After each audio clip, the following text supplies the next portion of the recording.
வாங்க நம்ம பொட்டுக்கடலை கேக் செய்யலாம். பொட்டுக்கடலை எடுத்தாச்சு, மிக்ஸி ஜாரில் கொட்டியாச்சு. நம்மளுக்கு தேவையான குவான்டிட்டியில் செஞ்சுக்கலாம். நம்ம அதுக்கப்புறம் சுகர் போட்டுக்கலாம். நம்ம ஸ்வீட்டுக்கு தகுந்த மாதிரி சுகர் போட்டுக்கணும். அப்புறம் நல்லா மிக்ஸியில் நல்லா பவுட்ரு பேஸ்ட்டில் அரைச்சி எடுத்துக்கலாம். நான் கொஞ்சம் குறப்பாக அரைச்சிட்டேன், நீங்கள் பவுட்ரு பேஸ்ட்டில் அரைச்சி எடுத்துக்கோங்க. நல்லா அரைச்சி எடுத்து அடுப்பை பற்ற வச்சு வானல் வச்சு நெய் நல்லா தாராளமாக நெய் ஊற்றி, நான் கொஞ்சம் அதிகமாகவே நெய் ஊற்றிட்டேன். பாப்பா நெய் சாப்பிட மாட்டேங்கிறாங்கன்னு இந்த மாதிரி ஸ்வீட்லாம் ஆட் பண்ணி கொடுத்தா சாப்பிடுவாங்கன்னு சொல்லிட்டு கொஞ்சம் தாராளமாக ஊற்றிக்கிட்டேன். நல்லா இதை கொட்டி நல்லா கிண்டி விட்டுற வேண்டியதான்.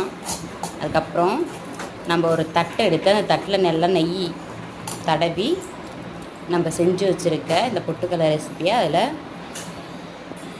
மாற்றி நல்லா அழகாக தட்டி விட்டுக்க வேண்டியதான். நம்மளுக்கு எந்த ஷேப் கிடைக்குதோ தட்டி விட்டுக்க வேண்டியதான். எனக்கு நல்லா கொஞ்சம் அல்வா பதம் மாதிரியே வந்துருச்சு. நீங்கள் இன்னும் கொஞ்சம் கூட கெட்டியாக ஆற விடுங்க. பாப்பா ஆற விடாமல் சாப்பிட்ணுன்னு சொல்லிவிட்டு சீக்கிரமாக எடுத்தாச்சு. பாப்பா கேட்டுக்கிட்டே இருந்தாங்கன்னு சொல்லிட்டு எங்களுக்கு கொஞ்சம் அல்வா மாதிரியே தான் இருந்துச்சு. நாங்கள் உடனே பாப்பா கேட்டுக்கிட்டே இருந்தாங்கன்னு சொல்லிட்டு உடனே கொடுத்தாச்சு. இங்கே பாருங்கள், நல்லா தட்டி சமமாக ஒரு சின்ன தட்டு பிளேட்டில் ஊற்றினா கூட நல்லா சமமாக தட்டிங்கன்னா வெட்டை பார்த்து நல்லா கேக்காக கிடைக்கும் நம்மளுக்கு. கொஞ்சம் மிக்ஸி கொஞ்சம் கரன்னு அரைச்சிருச்சு, இல்லைன்னா நல்லா இன்னும் பேஸ்ட்டாக நல்லா பவுடராக அடைச்சா நல்லா பேஸ்ட்டாக கிடச்சிருக்கும் நம்மளுக்கு. 3 பொருள் தான் இதில். ஒன்று பொட்டுக்கடலை, சர்க்கரை, நெய்.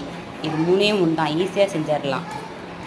நல்லா ஸ்வீட்டாகவும் சூப்பராக இருக்கும். நம்மளுக்கு தேவையான ஸ்வீட் சேர்த்துக்கிட்டா செம்மையாக இருக்கும். நல்லா தட்டி எடுத்து வச்சாச்சு. நல்லா ஆறட்டும். நல்லா ஆற விட்டால் தான் நம்மளுக்கு உடையாமல் வரும். பாப்பா ஆற விடலை, அவங்க சாப்பிட்றதுலே இருந்தாங்க குறியா. நல்லா ஆற விடாதனால பாருங்கள், எங்களுக்கு கொஞ்சம் தண்ணி பதம் இருக்கப்போ நெய் வேணால் நாங்கள் நிறையா சேர்த்துட்டோம். நீங்கள் நெய் கொஞ்சம் கம்மியாக சேர்த்துக்கோங்க. இந்த டேஸ்ட்டும் நல்லா இருந்துச்சு. இது ஒன்றுன்னா பொட்டுக்கடலை அல்வா மாதிரி இருந்துச்சு, அவ்வளோதான். பொட்டுக்கடலை கேக் மாதிரி வராமல் கொஞ்சம் அல்வா மாதிரி வந்துருச்சு. ஆனால் செம்மையாக இருந்துச்சு. இதுவும் நல்லா நெய்லாம் விட்டு அல்வா சாப்பிடுவோம்ல நம்ம, அந்த டேஸ்ட்டில் இருந்துச்சு இது. பாப்பா என் பக்கத்தில் நின்றுன்னு கேட்டுக்கிட்டே இருக்காங்க. அதனால தான் வெட்டி ஃபஸ்ட்டு அவங்களுக்கு கொடுத்துரும். கொஞ்சம் கூட ஆற விடலை அவங்க. பாப்பா நம்ம பக்கத்தில் தான் இருக்காங்க, அதை கேட்குறாங்க. அவங்களுக்கு கொடுத்தாச்சு. பாப்பா எப்படி இருக்கு? சூப்பராக இருக்கு.